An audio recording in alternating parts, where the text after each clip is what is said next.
श्री डोंगरे जी महाराज तत्वार्थ रामायण में लिखते हैं कि अरण्य कांड के पीछे किष्किंधा कांड आता है। किष्किंधा कांड में श्री राम सुग्रीव के साथ मित्रता करता है। जिसका कंठ सुंदर है उसका नाम सुग्रीव है। कंठ की शोभा आभूषण से नहीं, प्रभु का नाम जपने से है। जीव प्रभु के नाम का सतत जप करे तो प्रभु उसके साथ मित्रता करते हैं। जीव ईश्वर की मित्रता की कथा किष्किंधा कांड में है।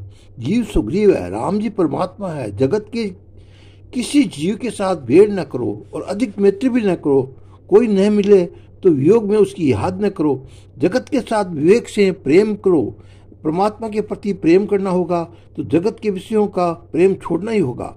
विषयों को मन न छोड़ा जाए जब तक ब्रह्म संबंध होता नहीं है। विषयानंद हो वहाँ ब्रह्मानंद संभव नहीं है। मनुष्य शरीर में विषयानंद हो तब तक ब्रह्मानंद आता नहीं है। जीव ईश्वर के साथ मैत्री तब तक कर सकता है जब तक वह काम की दोस्ती छोड़ता है। काम की मैत्री छोड़ो तो राम की मैत्री होगी। मानव काम की दोस्ती छोड़ता नहीं है। जिसका काम मित्र है वह ऐसा समझता है कि काम सुख देता है। काम तो अधिक सुख है, सच्चा सुख है। राम काम मित्र नहीं है, शत्रु है।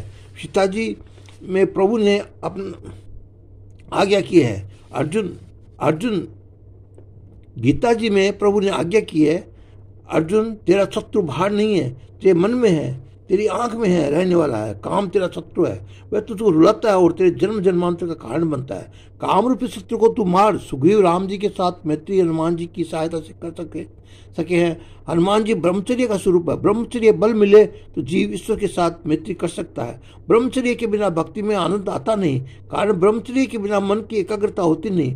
ब्रह्मचर्य का बल मिले तो मन स्थिर होता है। शास्त्र में तो ऐसा लिखा है कि एक दिवस ब्रह्मचर्य भंग हो तो उसका असर 40 दिन तक मन के ऊपर में रहता है। काम और राम एक स्थान पर रह सकते नहीं। अंधकार और प्रकाश एक जगह रह सकते नहीं। भागवत में कथा आती है कि कंस और श्री कृष्ण एक जगह रह सकते नहीं। कंस और श्री कृष्ण जीवन में एक ही बार मिले तभी श्री कृष्ण ने कंस को मार दिया। एक ही मथुरा अर्थात मानव शरीर में श्री कृष्ण कंस रूपी काम के साथ रह सकते नहीं। कंस काम है, रावण काम है। काम और ईश्वर एक साथ रह सकते नहीं। काम को मित्रता छोड़ो तो प्रभु के साथ प्रेम होगा। मन में काम रखो अथवा ईश्वर को रखो। जब तक मन में काम है तब तक राम आते नहीं है। मन में काम आंखों के रास्ते आता है, इसलिए आंख में रावण को काम को आने मत दो। रावण के 10 मस्तक है, उसका अर्थ यह है कि रावण काम इस 10 इंद्रियों से करता है। सबको रुलाने का नाम रावण है। काम जीव मात्र को रुलाता है। राम के निर्विकार बनोगे तो रावण काम करेगा और काम करेगा तो राम मिलेंगे। राम जी ने जिसे अपनाया वह कामांध हुआ नहीं। भगवान जिसे अपनाते हैं वह काम के अधीन होता नहीं है। उसका मन हमेशा पवित्र रहता है। तुम कामों के साथ मित्रता करोगे तो तुम भी कामों भी हो जाओगे। तुम निष्काम परमात्मा के साथ मित्रता करोगे तो निष्काम हो जाओगे। ईश्वर के अलावा सारा जगत काममय है। जगत के साथ भेड़ न करो, परंतु ये जगत प्रेम करने लायक भी नहीं है। जीव ईश्वर के साथ मित्रता करता है तो जीवन सुंदर भी हो जाता है। किष्किंधा कांड के पीछे आता है सुंदर कांड। जीवन उसका ईश्वर का सुंदर होगा जो निष्काम है, जो परोपकार के लिए जीवित है, जो परमात्मा के लिए जीवित है। रात को सोने से पहले थोड़ा विचार करो, आज मेरे प्रभु प्रश्न हुए ऐसा सत्कर्म मैंने किया क्या? नहीं। आज मेरे भगवान नाराज हुए अथवा राजी हुए हैं? आज मैंने किसी को गरीब की सेवा की है न कि नहीं? आज मैंने दूसरों को कुछ दिया है क्या? नहीं। अंदर से न का उत्तर मिलने पर मान लो कि आज मैं जीवित नहीं रहा, मृतक रहा। जो शरीर और इंद्रियों को सुख भोगने के लिए जीता है उसका जीवन जीवन नहीं है, वो ये तो मरण है। अपने लिए जिए वह जीवन नहीं है। ऐसे जीवन में से तो मरना अच्छा है।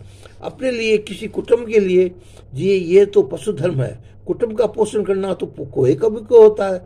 पंगत देखकर कुआ भी जाति भाइयों को बुलाता है। कुटुंब पोषण करने के लिए ये जीवन नहीं है। परोपकार के लिए जीना ही जीवन है, बाकी मरण है। साधारण तौर पर ऐसा देखा जाता है कि संसार में कोई धन के लिए जीता है, कोई स्त्री के लिए जीता है, कोई संसार के सुख के लिए जीता है। परोपकार के लिए, परमात्मा के लिए बहुत थोड़े जीते हैं। परमात्मा के लिए, परोपकार के लिए जिसका जीवन सुंदर है। परमात्मा के साथ मित्रता करो तो ही जीवन सुंदर बनता है।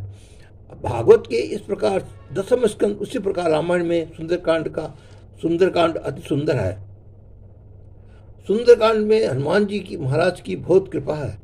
बहुत कथा आती है। सुंदरकांड हनुमान ने समुद्र लंका में गए और उन्होंने सीता जी की माँ के दर्शन किए।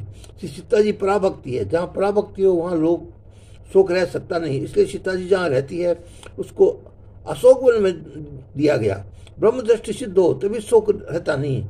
परमात्मा सारा जीवन अपनाए जाने के बाद जीव को शोक अथवा मोह कुछ भी रहता नहीं है। श्री सीता जी पराभक्ति दर्शन किसको होता है? इसका जीवन सुंदर बने उसे पराभक्ति का दर्शन होता है। समुद्र लांग कर हो जाए, समुद्र संसार समुद्र को लांगे, उसे सीता जी पराभक्ति के दर्शन होते हैं। समुद्र उल्लंघन कर सकते हैं केवल हनुमान जी। हनुमान जी के सिवाय कोई भी समुद्र को लांग सका नहीं। हनुमान जी को यह दिव्य शक्ति ब्रह्मचर्य और राम नाम के कारण प्राप्त है। समुद्र उल्लंघन करते समय हनुमान जी को सुरसा माता देती है। पूरे रस अस्वाद के वासना वाली जीव भी सुरसा है। मनुष्य ने सुरसा का नाम पराभव किया है। संसार सागर में जिसको उल्लंघन करना है उसे सुरसा को जीतना पड़ेगा, जीव बस में करनी पड़ेगी। पराभक्ति के दर्शन करने के पीछे हनुमान जी लंका को जलाते हैं। लंका शब्द उल्टा होता है काल, सबको मारने वाला काल को हनुमान जी जलाते हैं, मारते हैं। और हनुमान जी काल को मार सकता है, हनुमान जी को काल मार सकता नहीं। पराभक्ति दर्शन ये फल है। हनुमान जी का जीवन भक्तिमय है, इसलिए ये सुंदर है। सुंदर कांड के पीछे युद्ध कांड आता है। शायद श्री डोंगरी जी महाराज रामायण की आपको कथा सुना रहे हैं और जो उनका जो लिखा हुआ है वो मैं आपको सुना रहा हूँ। जय श्री राम।